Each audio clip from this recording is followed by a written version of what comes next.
This channel does not promote any violent, harmful, or illegal activities. All content provided by this channel is meant for an educational purpose only.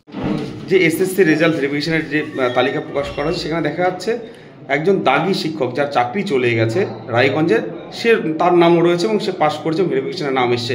কীভাবে দেখছেন যেখানে ফ্রেশাররা chance পাচ্ছে না 60-60 পেয়েও? দেখুন, এখানে তো পুরো সুপ্রিম কোর্টের যে রায়, সেই রায়ের উল্লঙ্ঘন হয়েছে বলে আমার মনে হয়। তার কারণ সুপ্রিম কোর্ট স্পষ্ট করে বলে দিয়েছিল শুধুমাত্র যারা যোগ্য শিক্ষক তারাই পরীক্ষা দেবে।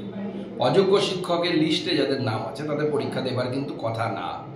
অতএব আবার এসএসসির দ্বারা এই যে পরীক্ষা হলো, এই পরীক্ষা কিন্তু প্রশ্ন চিহ্নের মুখে পড়ে গেল।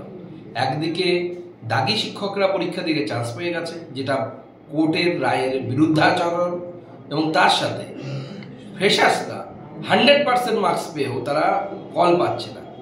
কোন অরাজকতার জায়গায় রাজ্যের শিক্ষা ব্যবস্থাটা পৌঁছচ্ছে ধীরে ধীরে, এটাই আমাদের পশ্চিমবঙ্গের মানুষ দেখছে, এবং আমার বিশ্বাস পশ্চিমবঙ্গের মানুষ এদের উচিত শিক্ষা দেবে। কিন্তু এখনও যেটা মনে হচ্ছে আমার, এই যে পরীক্ষাটা হলো, এই পরীক্ষাতেও যদি এই ধরনের লুপহোলস থাকে বা এই ধরনের ভুল থাকে, তাহলে তো আবার কোর্টের সামনে কেউ না কেউ যাবে এবং গিয়ে বলবে যে এই পরীক্ষাটা চ্যালেঞ্জের মুখে পড়ে যাবে, আবার এর এনকোয়ারি শুরু হয়ে যাবে, আবার নতুন করে কোর্টে যাওয়ার সম্ভাবনা। দেখুন, সে তো যে কেউ যেতে পারে, যে কোনো পরীক্ষার্থী, ফ্রেশার, যে কেউ যেতে পারে। আপনি আমি তো আটকাতে পারবো না, সেটা তো তাদের অধিকার, নাগরিক অধিকার।